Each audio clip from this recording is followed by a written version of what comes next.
Welcome to yesterday's news today, issue number 2, the newest feature of the NeoLiberal Corporation's NeoLiberal Journals news edition, and we have it right here on the NeoLiberal Round podcast for you. This is season 7, episode 3 of the NeoLiberal Round podcast. I'm Ronaldo McKenzie. We are all about serving the world today to solve tomorrow's challenges by making popular what was the monopoly. And we have lots of news in store for you today. In fact, not just news, but we're going to share with you what's coming up next on the NeoLiberal Corporation's news feeds, journals, and our publications. We have a lot in store for you. So stay tuned for the ride as we delve into the latest news headlines that made it to the top stories of our news feeds and journals.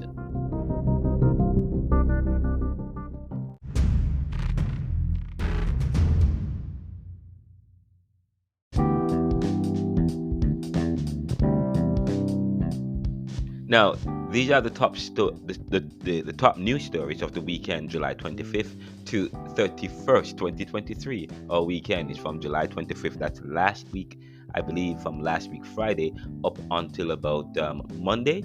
And this is the news.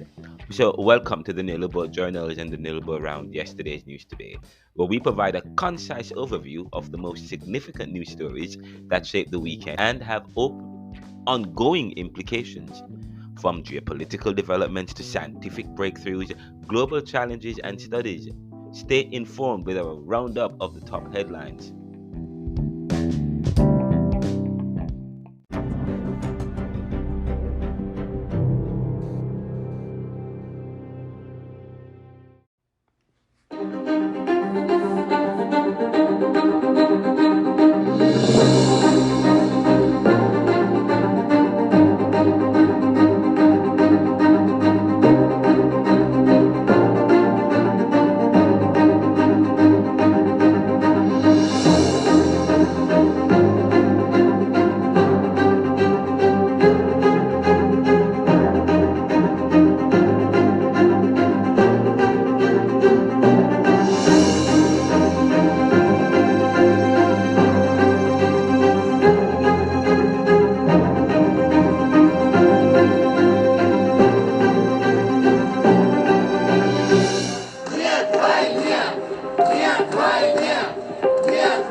So here is the news. Here is the first news and top story.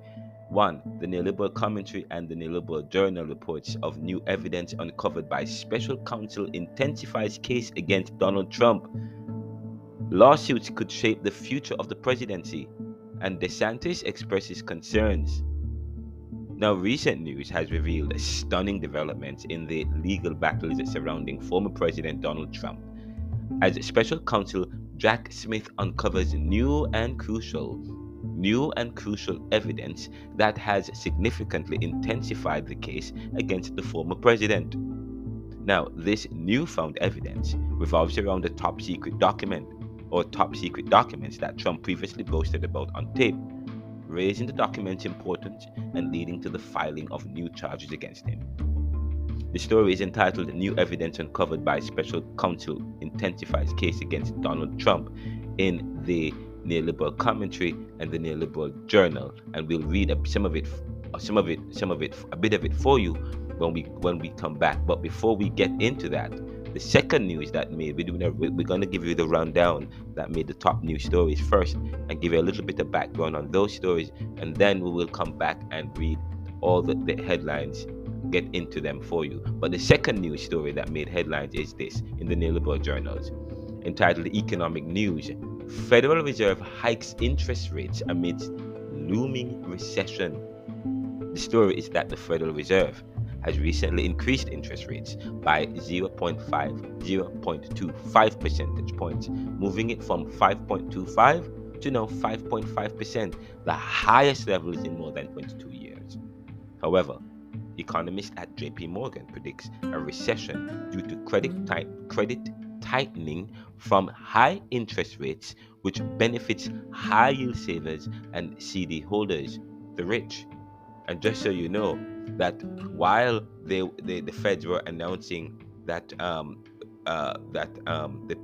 that a recession is no longer in sight, right soon after that, the CEO of JP Morgan was announcing, was warning of looming recession by year end.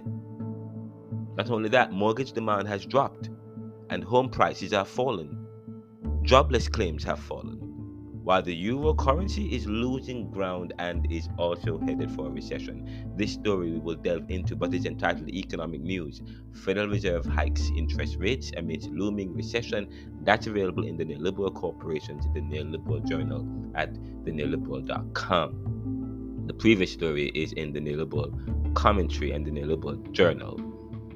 The third story that made headlines, which is a story that we had published some time ago, but we decided to run it again because of some recent developments on Twitter, or now we call it X now. But the story in the Neoliberal Journals is entitled The Premature End of Affirmative Action, Assessing Equity and Inclusion in America. This is the story. The story begins like this. In a controversial 6-3 vote, the U.S. Supreme Court recently invalidated affirmative action in colleges and universities. This decision, driven by political and special interests, raises important questions about the state of equity, equality, and inclusion in American society. While civil rights and freedoms have been established, the ongoing need for affirmative action suggests that true equality has not been fully realized.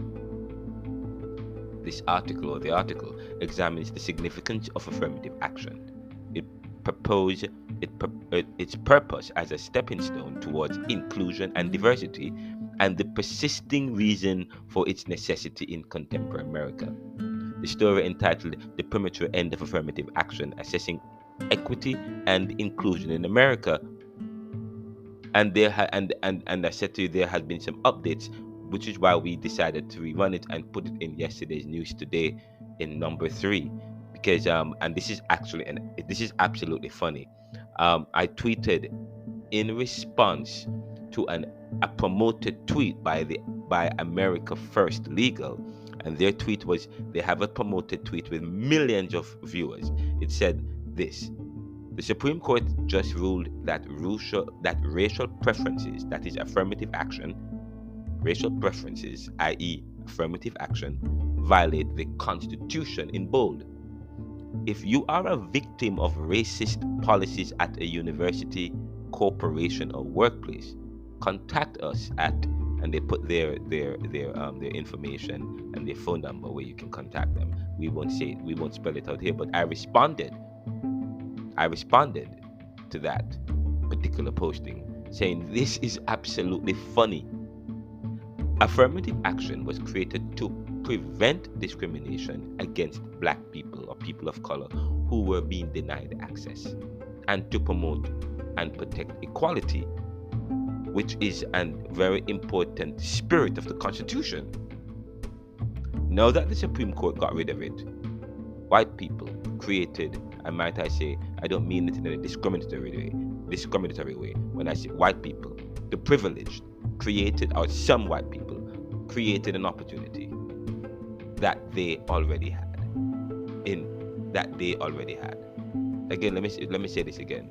In response to the tweet that they are by this law firm asking white people to file, to contact them if they have been discriminated against based on the new ruling of the U.S. Constitution.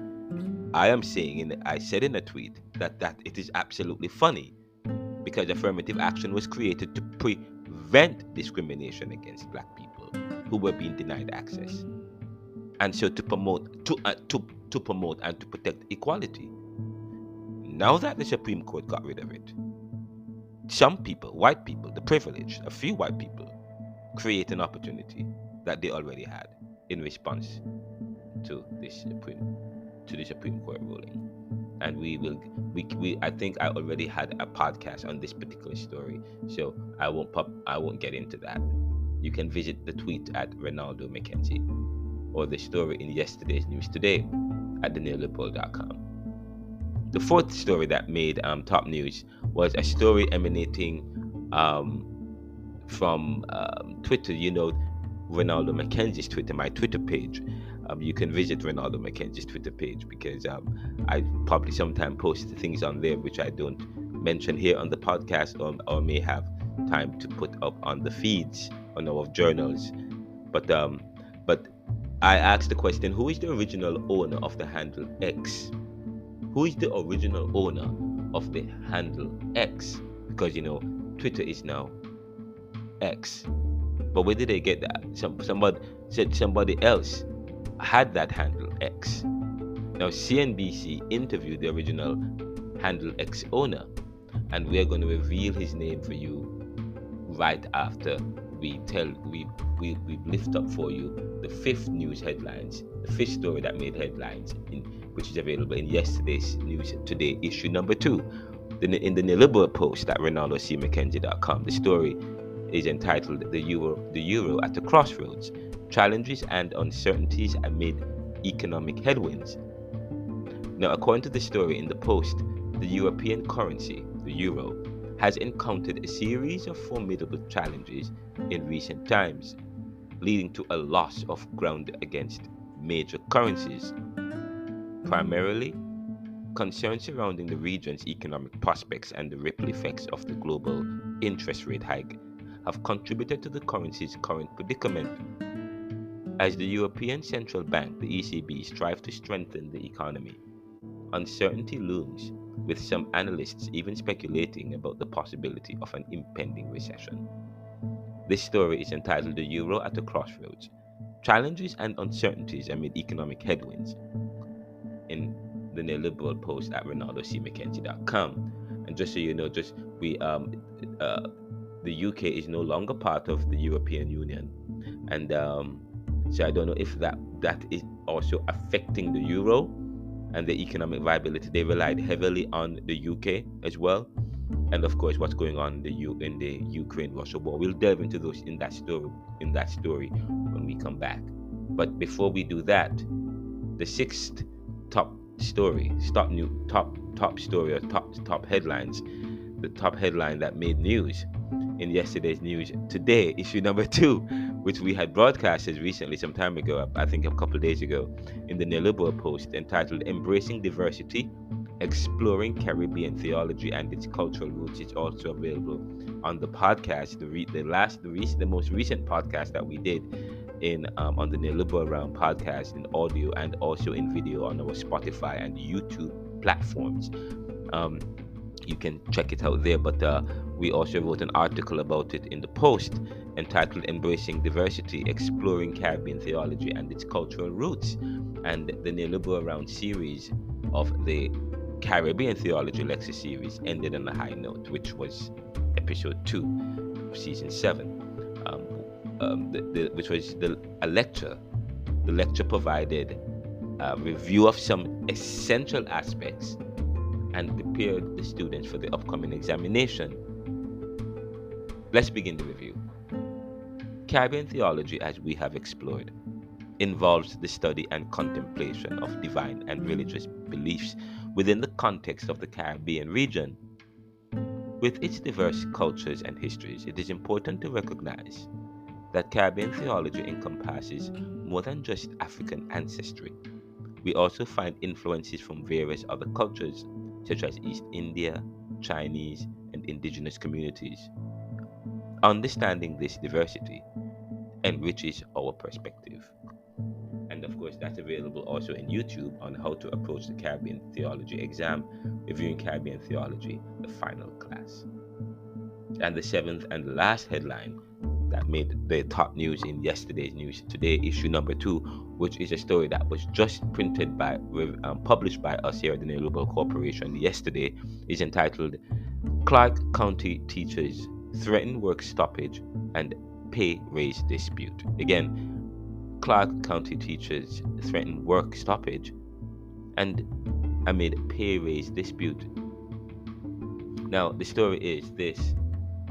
Thousands of teachers gathered at a convention center in Rio to discuss potential work stoppages at select schools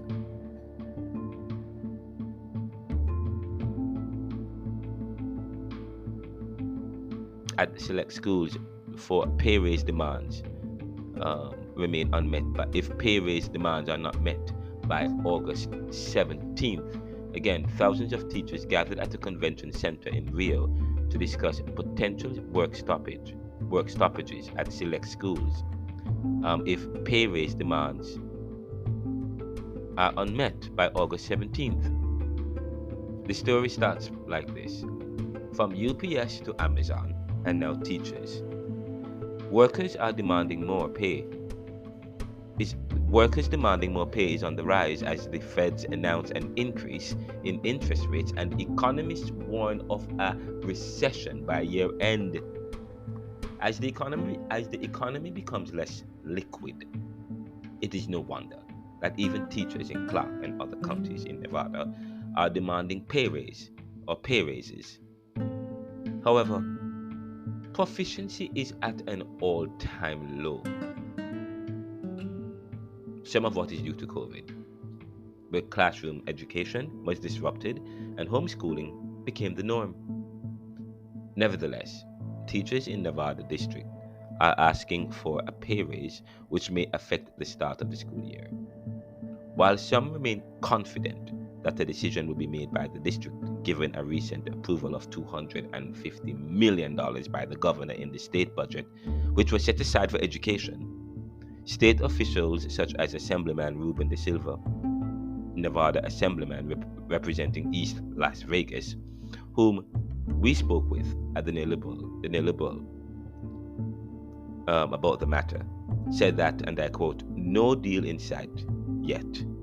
We are still a long way away. We are fighting for new contract with the school district with some historic pay raises and benefits for teachers." End quote. The teachers union reassured that they would start classes on August 7th, but that if no decision is made to accept their demand by August 17th, then they will take action. The story is available in RonaldoCMcKenzie.com and also the NeoLiberal.com, and we will probably read a bit of it for you if we have time. But those are the stories that made the headlines in yesterday's News Today, issue number 2, on the NeoLiberal around corporations, journals, feeds, and publications.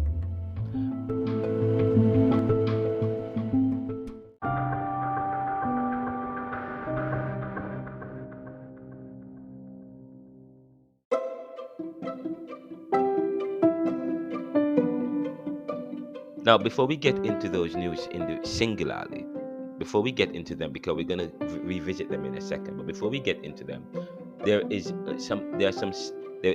an announcement that we have to make as it relates to what's coming up on the NeoLiberal Corporation's journals, feeds, podcasts, and publications that you've got to make a note of, and you have to subscribe to us if you haven't, because we have some powerful stories, some powerful shows, powerful happenings. One, the release of the book Neoliberal Globalization Reconsidered, Neo-Capitalism and the Death of Nations. We did say that you can pre-order it as of August 1, but we're not doing that. We're not taking any orders as yet, but we suspect that the book will be out by August 15th. We'll give you some more update. And of course, we have contributions from Professor Emeritus Dr. Martin Oppenheimer. 2, the Castro Reach from Part 5 series, which provides an update on the latest ruling on the trial and Castro's next steps.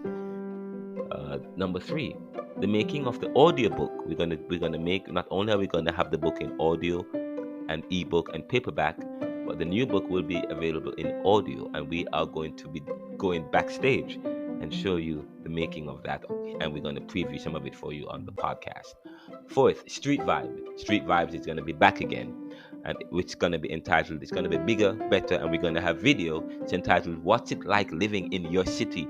Not only are we going to be broadcasting live from Philadelphia, but we're going to be going to other parts of the world and other cities, and it's going to be a podcast special series. Five, research update on a study that we're doing entitled Exploring Changing Attitudes Towards Afro-Caribbean Beliefs. And and issue number one, yesterday's news today, issue number one, we talked a bit about it, and it's also available in the neoliberal.com. You can check it out, Exploring Changing Attitudes Towards Afro-Caribbean Beliefs, but we'll provide an update coming up probably in the upcoming days for you as to the responses and what we are finding. Number six, we have a petition update on Haiti. We will provide you. We are running a petition on change.org. We also have one here at our websites and feeds. You can visit this particular story. You'll see it in what's coming up next on the neoliberal round. And yesterday's news today, issue number 2, we have a link to the Haiti petition and also a study that we are doing to measure the level of support towards the Haitians. Number 7, we're going to be doing a podcast interview with the executive director of the Institute for Justice and Democracy in Haiti, Brian Concanen, who will be updating us on the recent abductions of Americans in Haiti and the continued work of the IGDH. Number 8, podcast interview with State Assemblyman Ruben De Silva of Nevada. We will have him on the show. He also shared with us some of the stories as it relates to what's happening in Clark County, Nevada. Number 9, podcast interview with John Anthony Castro, the U.S. 2024 GOP presidential candidate and main plaintiff in the Castro v. Trump trial. He will join us for another interview. Number 10, we'll have a podcast interview with CEO of Palmetto Publishing. Especially, we will update you and as to some of the new happenings at Palmetto and our publishers who publish neoliberalism. We're grateful to them. They helped us work out some new updates to the ISBN world and identifying. We're going to be talking with him about what's going on at Palmetto and in the publishing world, what to look out for, so on and so forth. Number 11, news commentary. We'll provide you with some more news commentary and music. And number 12, of course, Dante Nelson will join us for the music and some of these commentaries, our co-producer and one of our co-hosts. Number 12, book readings, signings, and giveaways. Number 13, Ricardo McKenzie, my twin brother, will rejoin the podcast for part 2 on relationships. And finally, we'll present The Power of Gen Z, From Radicalism to Sustainable Consumption by Statista.com. In my new book, Neoliberal Globalization Reconsidered, there's a chapter on the power of the Gen Z, right? The radicalization. But Statista has a new webinar that I was privy to be part of, and they have shared with me the material which I will make available here at the podcast and talk a little bit about it. This is the Neoliberal Corporation, the Neoliberal Round podcast by Ronaldo McKenzie. We are available on over 12 streams, including iHeartRadio, Apple Podcasts, Amazon Music, Podvine, P-Adverb, Anchor.fm or Anchor by Spotify, and of course Spotify. We're also available on others. I think Pocket Cast and Google Podcasts and the Audible. We're also on that, and I may have missed one or two, but we are on several.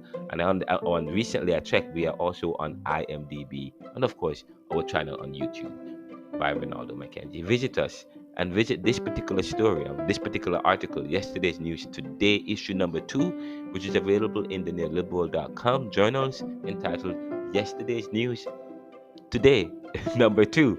If you go to the bottom of the website of the neoliberal.com, you will see it, issue number 1, and right beside it you will have issue number 2. You can also visit the Neoliberal at the Neoliberal Post, RonaldoCMcKenzie.com. And I always say Ronaldo without the O and without the Y, and McKenzie without the A. I'm Ronaldo C. McKenzie. We'll be right back after this.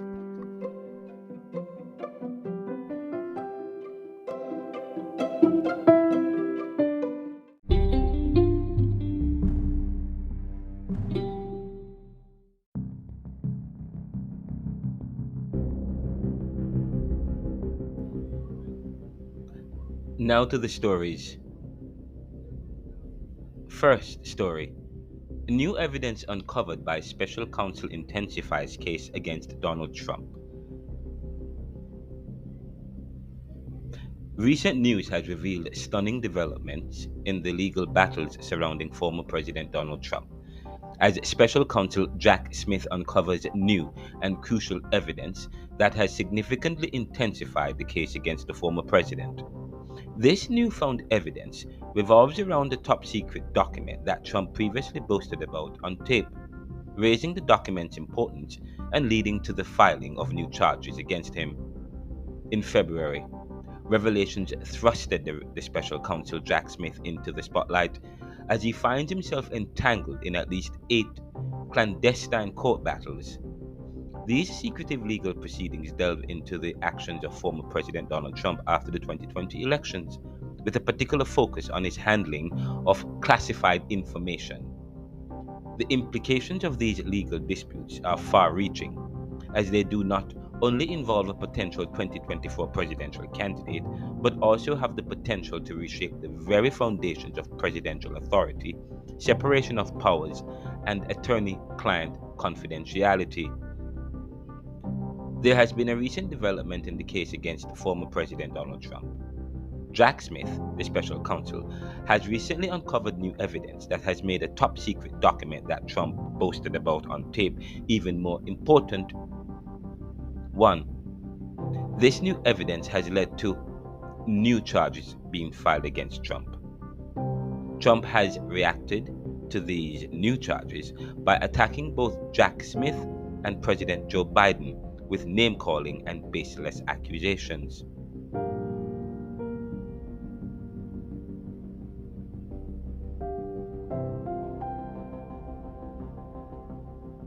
The nature of the top secret document, which Trump had openly referred to but kept under wraps, has been a subject of speculation and curiosity. However, the recent revelations by the special counsel have brought the document's content to the forefront of the court battles, potentially holding the key to understanding Trump's post 2020 election actions and the handling of classified information. The new charges against Trump have injected a fresh wave of uncertainty into the political landscape, particularly regarding his potential 2024 presidential aspirations. As the legal spotlight intensifies, Trump has responded with a barrage of attacks aimed at both Jack Smith and President Joe Biden. In a series of combative statements, Trump resorted to name calling and unfounded accusations in an apparent attempt to undermine the credibility of the special counsel and deflect attention from the allegations against him. The significance of these legal battles extends beyond Trump himself. The outcomes of these court disputes have the potential to redefine the boundaries of presidential authority, separation of powers, and the sanctity of attorney client confidentiality in a manner never witnessed before. The implications are far reaching, with the decisions made by the courts likely to leave a lasting impact on the nation's political and legal landscape. The ongoing developments have also drawn concerns from within the Republican Party. Florida Governor Ron DeSantis, a prominent figure among potential GOP contenders for the 2024 presidential race, has expressed apprehension over Trump's involvement in the legal battles. DeSantis' concerns stem from the passionate loyalty of Trump's die-hard supporters and the potential ramifications of the party's image and prospects in the upcoming presidential elections. In addition to the case surrounding Trump, there is a separate lawsuit filed by John Castro against the former president in the 11th Circuit Court, issued to appellant John Castro on June 28, 2023. Now, the appellant's brief is expected to be submitted on or before August 7, 2023, adding another layer of complexity to the legal landscape. See the Castro v. Trump trial details on the NeoLiberal Round podcast. Now, as these high stakes legal battles continue to unfold, political analysts and the public alike remain engrossed in the developments that could shape the course of the nation's future. The NeoLiberal Journals will keep a close eye on this evolving story, providing updates on new information as they emerge. Now, this commentary report will be updated as new developments unfold, and the article is available in the NeoLiberal commentary in our LinkedIn newsletter and also here at the NeoLiberal Journals. and the Neoliberal Round podcast.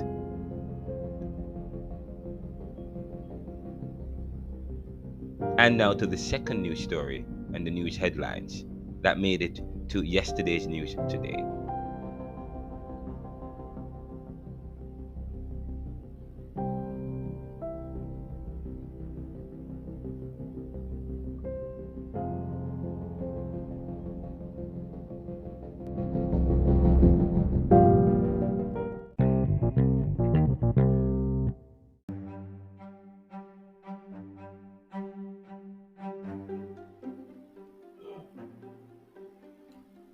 And now to the second news that made top news headlines in the Neoliberal Corporation news feeds and journals. That is available in yesterday's news today as the second top story of the day. Economic news.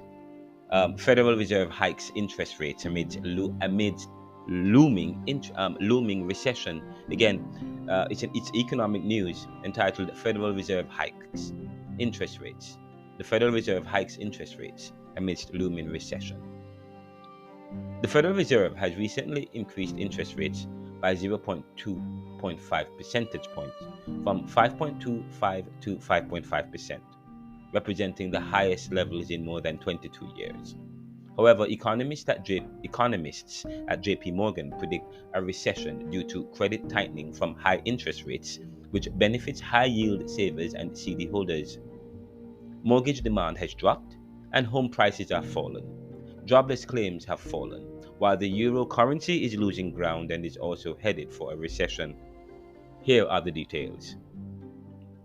In a move that has sent shockwaves through financial markets, the Federal Reserve announced a 0.25 percentage point increase in interest rates, raising the benchmark from 5.25 to 5.5%. This decision came amidst growing concerns over an impending recession, as economists at JP Morgan predict that credit tightening resulting from the high interest rates may further exacerbate economic troubles. The impact of this decision has already been felt, with mortgage demand plummeting and home prices beginning to decline. As the economy teeters on the brink, jobless claims have experienced a slight decline, but the European currency, the euro, is also facing its own challenges as it loses ground and headwinds towards a possible recession. The Federal Reserve's decision to increase interest rates was driven by mounting inflationary pressures and the need to rein in an overheating economy. Federal Reserve Chairman Jerome Powell defended the move, stating that it was a necessary step to address inflation concerns and ensure long-term economic stability. The interest rate hike is the highest in years and has the potential to influence various aspects of the economy. Now, you can follow this story by going to the neoliberal.com journals at the neoliberal.com/the-neoliberal-journals, and of course, with sources embedded in the article from CNBC, from the Wall Street, and from, of course, another article in CNBC entitled "The Fed Approves Hike That Takes Interest Rates to Highest Levels in More Than 22 Years." Now, while the Federal Reserve's action may have been aimed at curbing inflation, economists at JP Morgan have sounded the alarm bells for an impending recession. They argue that the credit tightening resulting from the high interest rates could lead to a slowdown in borrowing and spending, particularly among consumers and businesses. This tightening may disproportionately affect the middle and lower income groups, potentially exacerbating income inequality. However, Fed Chairman Jerome Powell said in a press conference some time ago to the press that the Feds are not predicting any recession. And we have embedded a link to his report in the particular article. You can go to the article in the Neoliberal Journals at theneoliberal.com and you can see the link. Nevertheless, he continues saying, nevertheless, the increase in interest rates may slow down the economy and make it harder for working and middle-class Americans who are becoming more industrious to start businesses, while the wealthy benefit from high-yield interest rates, which does not mean growth. Over the last few years, small businesses have been the driving force behind job creation, innovation, and growth. But with the restrictions in lending as a result of the interest rate hike and the rise in lending costs, small businesses and regular Americans may find it hard to innovate, and the wealthy are parking their monies in CDs that yield high interests. All this and slowing consumer confidence and lagging inflation may prove the Fed's confidence wrong. Only time will tell. On the matter of benefiting the wealthy, one notable impact of the interest rate hike is its effect on high yield savers and certificate of deposit CD holders. With interest rates rising, these individuals and entities stand to benefit from higher returns on their savings. However, critics argue that this may further widen the wealthy gap or the wealth gap, as the wealthier segments of society are more likely to have substantial savings and investments. By the end of 2023, analysts project that the national average for 1 year in America for 1 year certificate of deposit CDs will experience a substantial increase, rising from 1.38% at the end of 2022 to an estimated 1.8%. Additionally, the national average for 5 year CDs is expected to reach 1.5% by the close of this year, with select high yield accounts offering even more attractive rates of up to 4.1%. Several banks and credit unions have taken preemptive measures, already boosting the annual percentage, the AP, the annual percentage, the APY for CDs and high yield savings accounts ahead of the central bank's anticipated rate hike. Now, the current landscape has seen some of the best CDs paying record rates, and the latest Federal Reserve rate hike could serve as an impetus for further increases. As financial institutions respond to the changing economic conditions, consumers may witness a trend of improving rates in the CD market. For those seeking to capitalize on the best CD rates available, the key lies in conducting thorough research and shopping around. With various banks and credit unions competing for customer savings, prudent investors can explore multiple options and seize the most favorable opportunities to maximize their returns. As the future rate environment evolves, remaining vigilant and keeping a keen eye on the market will be essential for securing the best possible CD rates. Now, on the matter of mortgage demand drops and home prices falling, the federal estate market has already shown signs of strain following the interest rate hike. Mortgage demand has significantly dropped as higher interest rates make borrowing more expensive. Consequently, prospective home buyers are finding it harder to afford home ownership, leading to a decline in home prices. This development may have implications for the broader housing market and could dampen economic growth in the construction and related industries. According to Robert Schuyler at Yale University, professor at Yale University, he says a 10-year rally in home prices could be coming to an end. Moreover, Diana Olick at CNBC reveals that mortgage demands are dropping due to high interest rates, which just got higher. On the matter of jobless claims decline, on a somewhat positive note, jobless claims have experienced a slight decline in the aftermath of the interest rate hike. Economists attribute this to the economy's overall strength and the relatively tight labor market. However, this trend may be short lived or transient if the looming recession materializes and businesses begin to reassess their hiring plans. We already see Yellow closing down yesterday, a major shipping in distributor for Amazon and some major distributors. They are closing their market after negotiations with workers went south. U.S. applications for and that was after the job report. Now, U.S. applications for unemployment benefits declined last week, reaching the lowest levels in 2 months, indicating robust demand for workers despite the slowdown in job gains. But just remember, we have a major change in the job market when a major employer closed its doors yesterday. Now, According to the Labor Department's latest data published last Thursday, initial jobless claims dropped by 9,000 to 228,000 in the week ended July 15. Economists surveyed by Bloomberg had anticipated a median estimate. Now you can see the rest of the story in Bloomberg's report by following the link that is embedded in this particular story at the NeoLiberal Journals at neoliberal.com.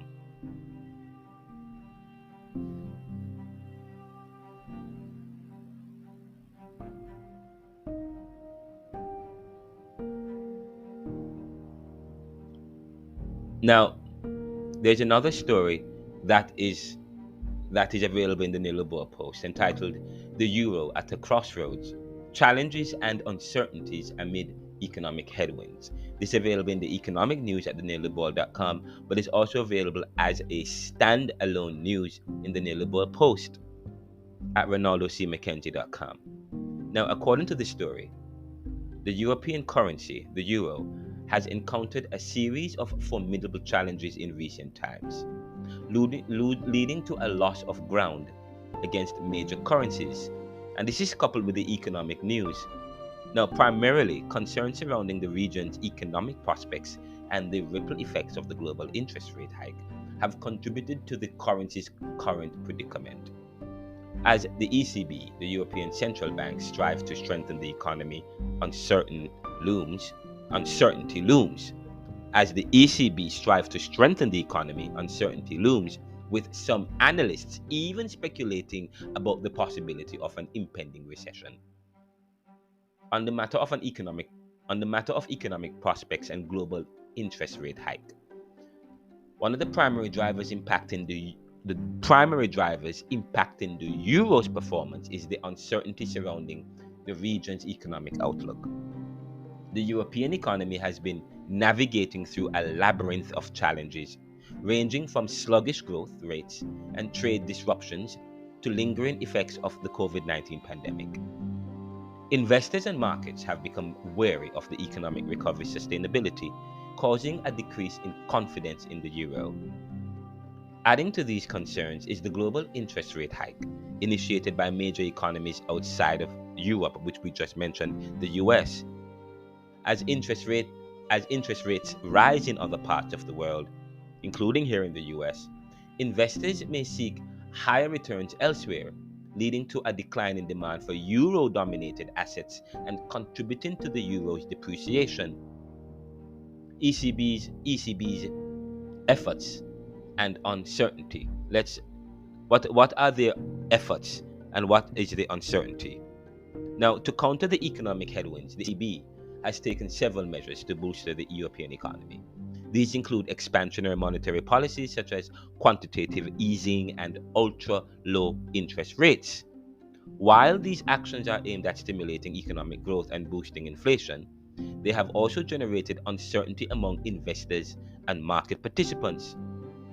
The effectiveness of the ECB's policies has come under scrutiny, with some experts questioning the sustainability of the bank's measures. Additionally, divergent opinions among policymakers and challenges in implementing unified strategies have added to the overall uncertainty surrounding the euro's future trajectory. Speculations of an impending recession. Now, given the prevailing economic challenges and uncertainty surrounding the euro, some analysts have voiced concerns that the currency might be heading towards a recession. The possibility of a recession in the eurozone raises fears of further currency devaluation and hampers investor confidence, potentially exacerbating the existing economic woes.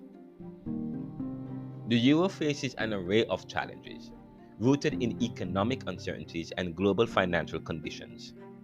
Concerns about the region's economic prospects, coupled with the impact of the global interest rate hike, have contributed to the currency's loss of the ground against major counterparts.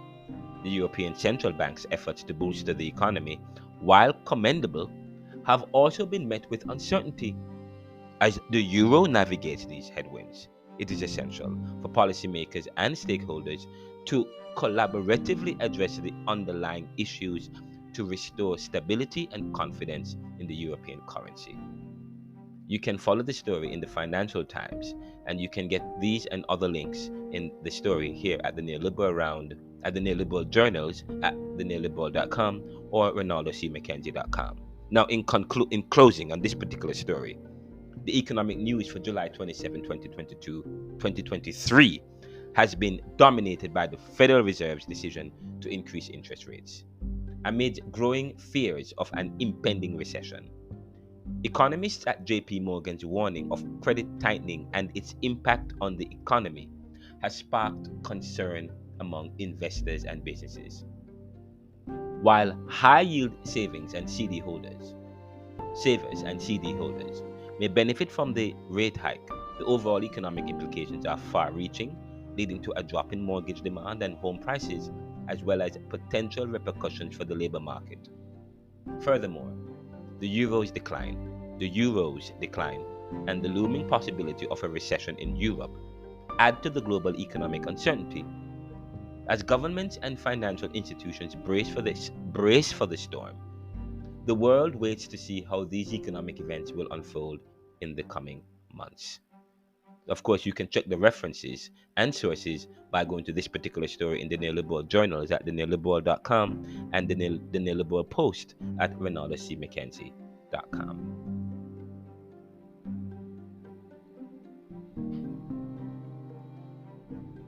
And then to the next story. The NeoLiberal Journals, the premature end of affirmative action. When we come back, we'll delve into that story and more here at the NeoLiberal Corporation. But I have a question for you. Who is the original owner of the handle X? Who is the original owner of the handle X? We have that story. There's a brief interview by CNBC, and we got a bit of it for you. We'll be right back after this.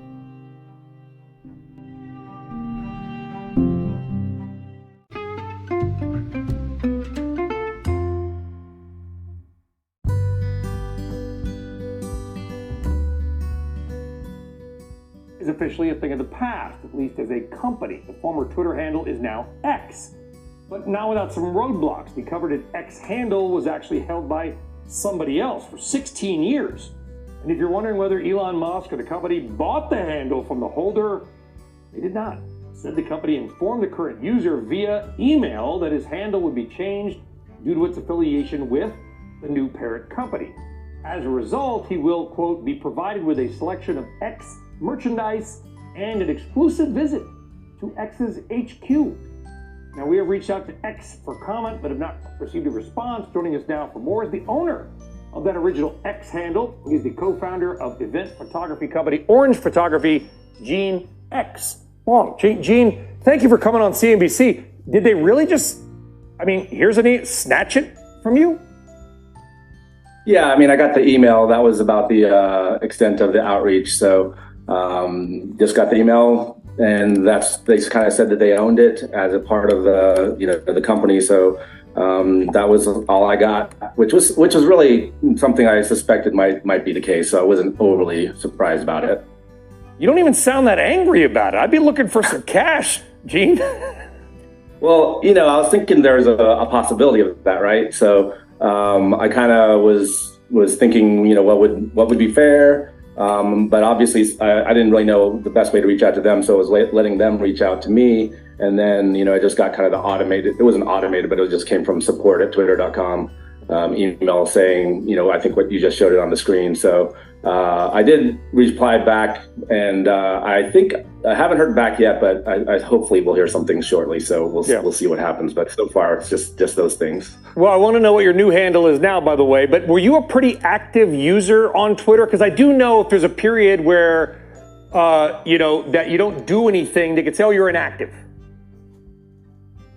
Yeah, I was pretty active, but more recently I was less active, just mostly because I've just been as a kind of just overall using it less on the posting side, and I was doing more just kind of reading and keeping up with things through the site. That's kind of how I use it more recently. Back in the day, I tweeted a lot more, but nowadays I kind of use it less on a day-to-day basis for posting and mostly more for reading and keeping up with the news and things like that. But you were, it's like you didn't post for 5 years, something like that. Oh no, no. I would post, irregularly, regularly. So kind of like, here and there. There was no schedule. I just kind of posted when I wanted to, but it wasn't like an inactive account that wasn't there for 6 months or whatever. They have some sort of limit if you don't use the account within a certain amount of time. Is that your new handle that I'm seeing? At X 1 2 3 4 5 6 7 8 9 That's 9 the 8. one that they kind of converted it to, but they have offered to I haven't gotten back to them with what option I want, but they said you can look at some of the inactive accounts and try to find something, but it might be like those old AOL days when you had to get, Is there 2008.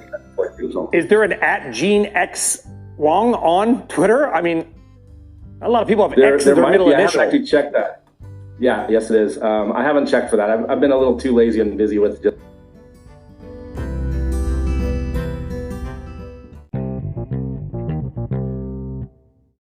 that's Gene X Wang, the original owner of the handle at X on Twitter. The former, well, it's now at X. It's no longer Twitter. It's now X. And of course, he was there speaking in an interview on CNBC's Last Call. CNBC's Last Call. We'll be right back after this.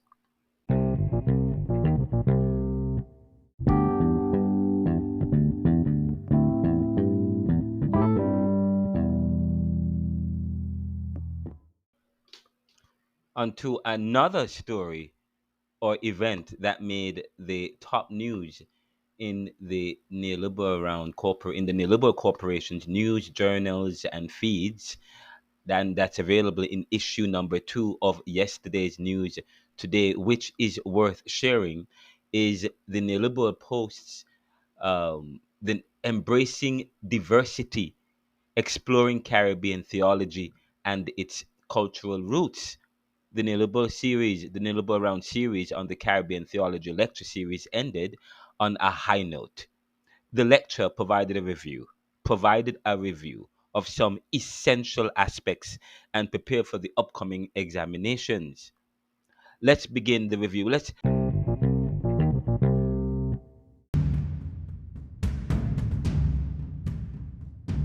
Which was the final lecture series on the neoliberal that we're going to make available as a series on the neoliberal room podcast, which was the last podcast that we just did.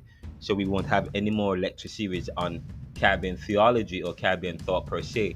But the new book, we're coming out with the new book, and we're going to have several book readings, book signings, and the lecture series focused on some of the themes of that book, which was co-authored by my good friend, my mentor, Professor Emeritus Dr.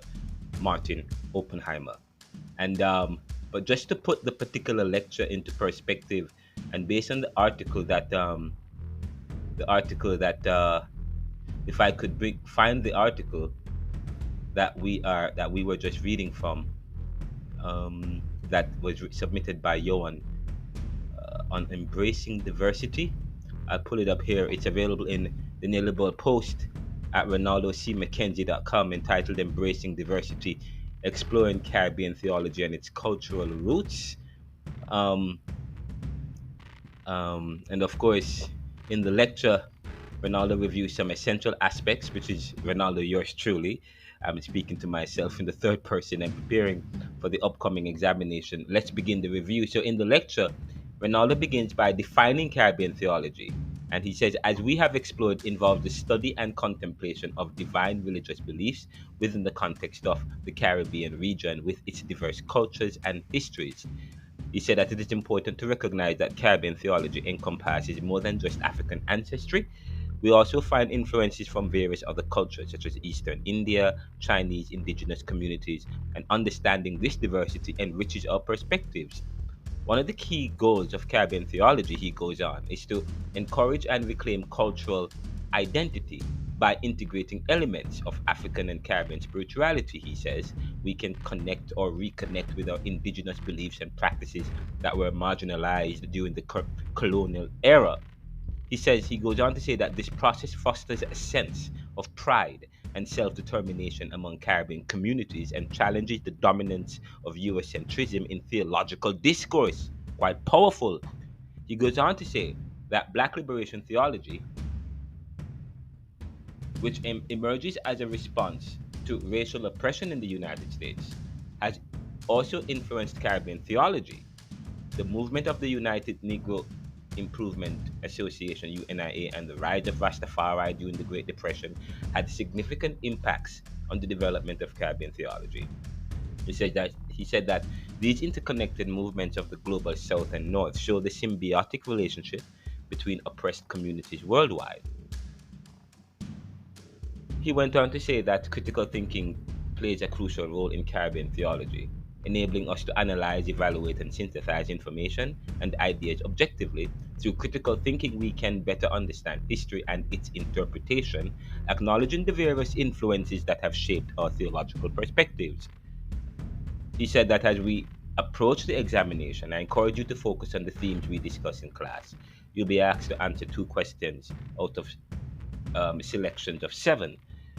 The questions will cover topics like the role of Caribbean theology in encouraging cultural identity, the significance of Black liberation theology, the challenge of Christian missions in the Caribbean, and the importance of faith in advocating for justice and equality.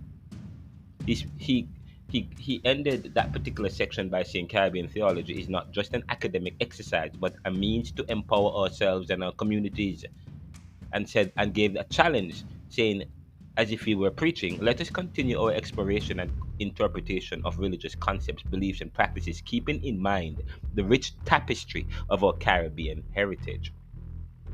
And of course, he went on to thanking them for being part of the journey in Caribbean theology, which I will do. I will also say to you guys, thank you for being part of this journey in the lecture series on Caribbean thought and theology.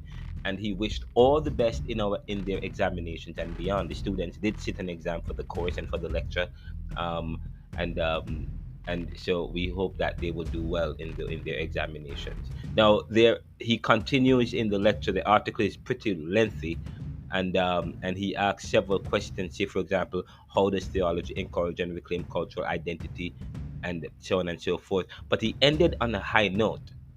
Should should theology transcend culture? Discuss. That's one of the essay questions in the exam.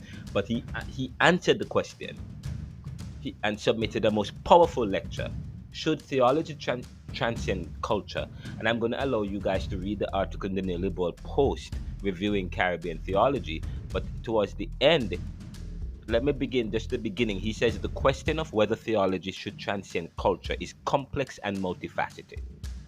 On one hand, theology aims to explore universal questions about the divine and human existence, which could suggest that it should transcend cultural boundaries to uncover truths applicable to all humanity. However, it is essential to recognize that theology is shaped by human perspectives and experiences, inherently make it culturally influenced. Then I went on to say in the lecture, when I say he, I'm talking about myself. I went on to say that transcending culture entirely would risk imposing one particular cultural interpretation as the norm, neglecting the richness and diversity of other cultural experiences of faith. Such an approach could perpetuate Eurocentrism, colonialism, and cultural hegemony, silencing marginalized voices and beliefs from different cultures. And you guys can continue. You can review that by going to the Neoliberal Post. It was quite powerful. It was quite dynamic. You got check that story out. It's available. I highlighted it in yesterday's News Today issue number 2, and you can go to yesterday's news issue number 2. Click on it. It takes you straight to the article that speaks to the lecture, and embedded within it is the video of the actual full 2.5 hour lecture. It was quite powerful, and the powerful essay at the end: should theology transcend culture? And now we move on to the next story, which made yesterday's news today.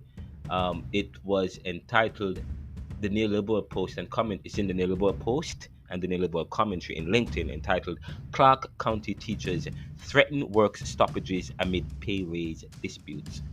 I will get into that right after this.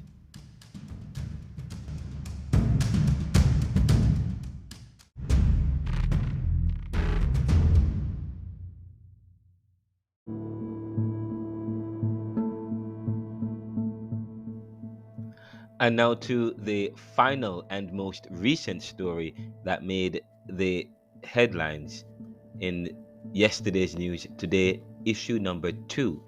It's a story that we did yesterday, and that's available in the NeoLiberal Post and the NeoLiberal Commentary. The NeoLiberal Post at ronaldocmckenzie.com and the NeoLiberal Commentary in on LinkedIn newsletter, entitled "Clark County Teachers Threaten Work Stoppage Amid Pay Raise Dispute." Again, Clark County in Las Vegas, Nevada, the teachers there are threatening work stoppage amid pay raise disputes. The story, here is the story.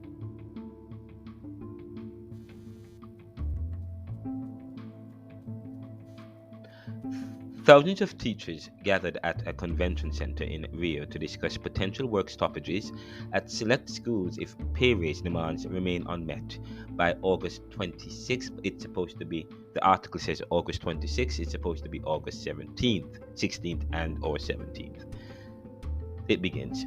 From UPS to Amazon and now teachers, workers demanding more pay is on the rise as the Feds announce an increase in interest rates and economists warn of a recession by year end. As the economy becomes less liquid, it is no wonder that even teachers in Clark and other counties in Nevada are demanding pay raises. However, proficiency is at an all-time low. Some of what is due to COVID, where classroom education was disrupted and homeschooling became the norm. Nevertheless, teachers in a Nevada district are asking for a pay raise which may affect the start of the school year.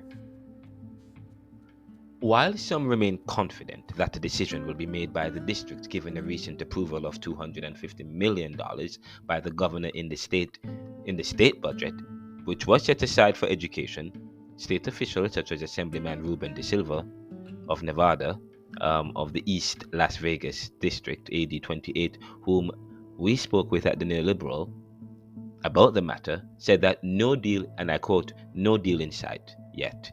We are still a long way away. We are fighting for a new contract with the school district with some historic pay raises and benefits for teachers," end quote. The teachers union reassured that they would start classes on August 7th, but that if no decision is made to accept their demands by August 17th, then they will take action. Here is the story. Now, in Las Vegas, amidst the deadlock between the Clark County Education Association, CCEA, and the Clark County School District, CCSD, over salary hikes, thousands of teachers convened at a convention center in Rio to contemplate potential work stoppages at specific schools if their demands for pay raises are not met before the new school year begins on August 7th. As negotiations continue, the CCEA's key demands include a 10% increase in pay for teachers during the first year of the contract, followed by an 8% raise in the second year. Additionally, they're advocating for $5,000 extra for special education teachers and an additional $5,000 for teachers at Title I schools, which serve a high percentage of students from low-income families. The CCEA expressed concerns over a high vacancy rate of special education and Title I teachers within CCSD, citing a need for better compensation to retain educators. According to the union, the current starting pay for CCSD teachers is $50,000 per year, significantly lower than other districts, such as $62,000 for educators in Los Angeles County, leading to an exodus of teachers from the district. The union argued that Senate Bill 261, passed by the Nevada legislature and signed by Governor Joe Lombardo in June of 2023, allocated $250 million in matching funds for public school teachers' pay raises, but the money has not yet been utilized by the CCSD. In response, CCSD officials expressed their commitment to reward educators for their dedication and impact on students' education, with increases based on available ongoing funds allocated for that purpose. They emphasized the need for to uphold progress made in recent negotiations and discouraged any actions that could disrupt the start of the school year.